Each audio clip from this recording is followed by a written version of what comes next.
প্রায় 2-3 মাস পর মেয়ে বাড়ি আসলো। আজকে ওর জন্য একটু করলাম তরকা। এই যে ডিম ফেটিয়ে রেখেছি, সব কিছু গুছিয়ে রেখেছি। ওর বাবা বললাম এসে করব, ওর বাবাকে বাজারে পাঠিয়েছি। তাই এই ফাঁকে আমি করে নিলাম, সিদ্ধ করে রেখেছি যেটা দিয়ে করব। পেঁয়াজ রসুন আদা সব কুচিয়ে রেখেছি, এবার করে ফেললাম। রান্নাটা হয়ে গেল। এবার ওর বাবা চলেও এসছে। ওর বাবাকে মিষ্টি আনতে দিয়েছিলাম, রসগোল্লা আর পান্তুয়া নিয়ে এসছে। যে আমি বলছি হাতটা ধুয়ে বসে পড়ো, বেশ আনন্দ, ভালোই করেছো তুমি। আমি বলছি হ্যাঁ, আমাকে আবার মিটিং আছে, মিটিংয়ে যেতে হবে। তা আমি সোনা তুই খেয়ে নে, তোর বাবা তুই খেয়ে নে, তারপর আমি খাচ্ছি।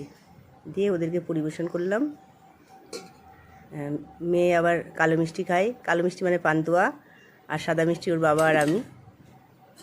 এবার তরকাটা দিলাম, তরকার মধ্যে ছোলার ডাল আর একটু ওই সোনামুখ বলে না, সেই ডালটা দেওয়া রয়েছে। দু রকমভাবে মিক্সড করে করেছি, ওটা করলে নাকি খুব টেস্টি হয়। আর সব মশলাগুলো কুচিয়ে দিয়ে করেছি, বাটিনি। আদা রসুন পেঁয়াজ সবই দিয়েছি, কিন্তু কুচিয়ে দিয়েছি। মানে ঘ্রাণটা তো খুব সুন্দর এসছে। আমি এখনও বসিনি, ওদেরকে দিলাম। দিয়ে আনছি, শুরু করো, দেখো কেমন হয়েছে। এইভাবে করলাম আজকে।